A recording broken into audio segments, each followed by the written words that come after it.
Hi guys, so today's video is a hair video where I'm going to teach you how to curl your hair. So this is one technique to curl your hair with a curling wand which doesn't have the clip. There are 100 and million different ways to curl your hair, but this is just one that I personally like to use. It works really well on my hair, and my hair is kind of mid-length and really long layers, not very short layers and stuff.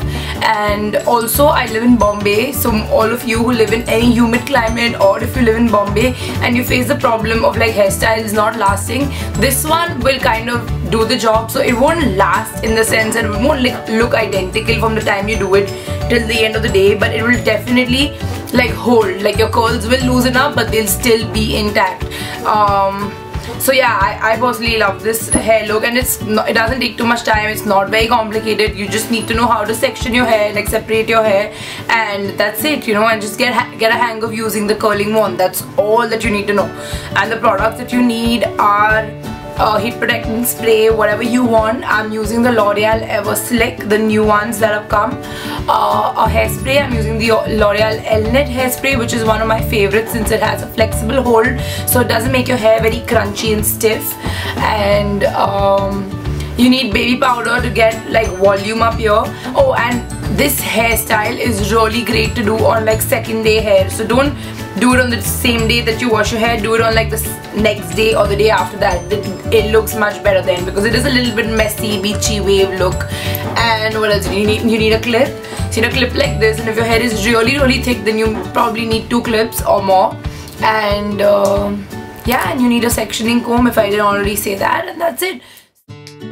Hi guys, so we're going to start with plugging in our curling wand. We're using the babyliss curling wand, which is the 1-inch barrel, and we're going to just plug it in. And if you see the LED light there, once you switch it on, it blinks. When it's blinking, it means that it's heating up, so you have to wait for it to stop blinking. Once it stops blinking, that's when you can start using it. So first we're going to prep our hair with a heat protectant spray. We're using the L'Oreal Ever Sleek heat protectant spray. I think it's new in the market. It's pretty good. Heat protectant spray is very important. It really protects your hair, especially if you're somebody who likes to use heat products, heat tools on a regular basis. So this will really help your hair stay stronger for a long time. Once you spray that in, run your fingers through your hair and make sure it's all over, and wait for a few minutes for it to dry. Then go ahead and section your hair. So we're going to make a center section at the back of the head, just like how you would make when you do a half ponytail. So here you can see the section, and the remaining hair just clip it away on the top of your head.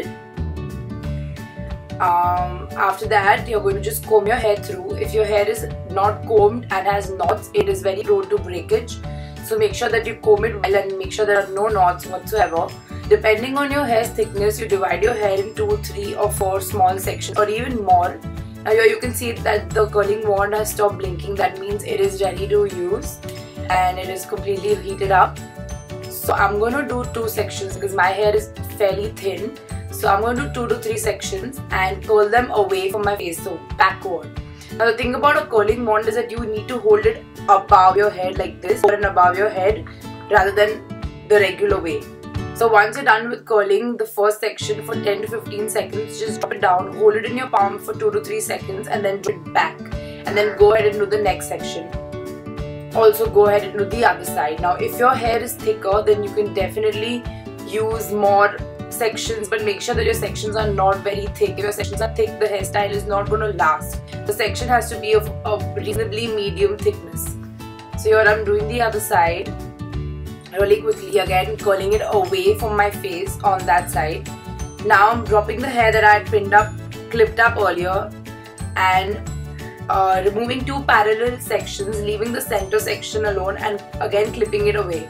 So on either sides I have 2 sections. I'm going to again make sure that they're completely neatly combed and there are no knots whatsoever, and I'm going to go ahead and curl them, starting from the back section coming forward.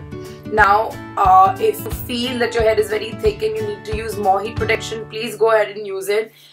Heat protection is not going to make your hair sticky or anything, so as far as you're using a good quality heat protection. So here I'm curling my hair backward, and once I'm done, I'm throwing it back all the hair that is on the side of your face and the bottom half. Once you're done curling it, throw it back so it doesn't come in your way and it's more convenient for you to curl your hair. Now you don't have to follow the exact same sections that I'm using. If your hair is thicker or thinner, you can switch your sections according to your convenience. The whole idea about sectioning is that your hair should be manageable when you're styling them. It should be easy to manage them. So now again I'm opening my bun that I made and splitting it right in the middle into 2 halves and pinning the back half back up into a bun. Now if your hair is thicker, again you can separate it into 3, 4, whatever, how many of sections you find it more convenient to work with. Now the front section, I'm going to comb it, remove all the knots and split it in half right in the center like a center parting. And here I'm going to do a little more chunkier sections of curls. So you can either make them thinner, chunkier, whatever, it's completely up to you, but don't keep the sections very consistent. So keep the thickness more or less in every section so that there is a variation of curls rather than all the curls looking identical, which can make it look very artificial. So I'll do both the sides here really quickly, so this is in fast forward. Now if you see, I'm doing a very thin strand over here, so sometimes you will get like a few left away hair here and there, so it's okay, you can just separately curl them really quickly. Now my hair is fairly thin, so usually it takes me like 10 to 15 seconds per section to curl, for the curl to hold. If your hair is thicker or thinner, you may need more or less time, so you need to judge how quick your hair holds the curl. Basically just feel your hair. If it's too hot to touch, that means it's ready, it's curled and ready to go. Now I also curled my bangs here. Okay, hold on. So I'm again opening the next section. I'll divide this into half again and loosely just curl it.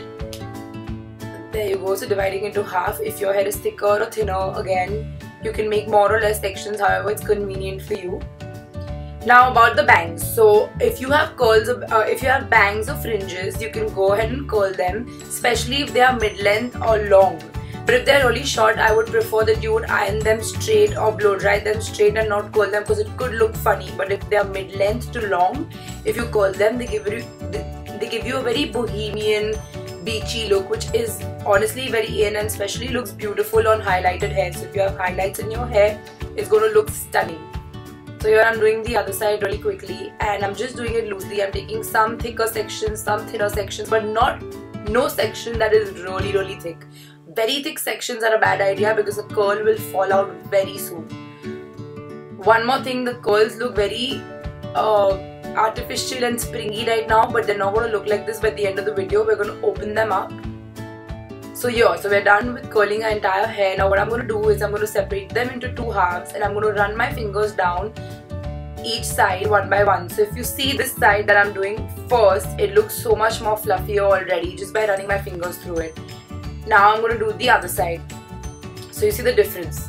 So the other side is also going to get fluffy now. And if your hair is the kind of hair that doesn't hold hairstyles too easily, then I would suggest that you start hairspraying each section as you go, but my hair holds hairstyles, so I'm going to hairspray it all together at the end. So here I'm using baby shampoo, which basically will cancel out any oiliness in my scalp and will give it some volume. You can use dry shampoo, texturizing spray, texturizing powder, whatever you have. Since the baby powder has a white cast, I've put it in and I'm going to rub it in for a minute or 2 to get rid of the white powder effect and absorb all the oil really well. Now here I'm using the elnett hairspray and I'm spraying my hair really well with it everywhere, being very generous with hairspray and scrunching it as I go.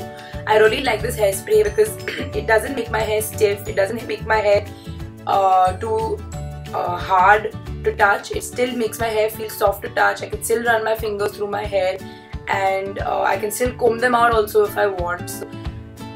And yeah, then just style it how you like it. Put it in place, play around with it, and there you go, you got beautiful, glamorous magazine curls.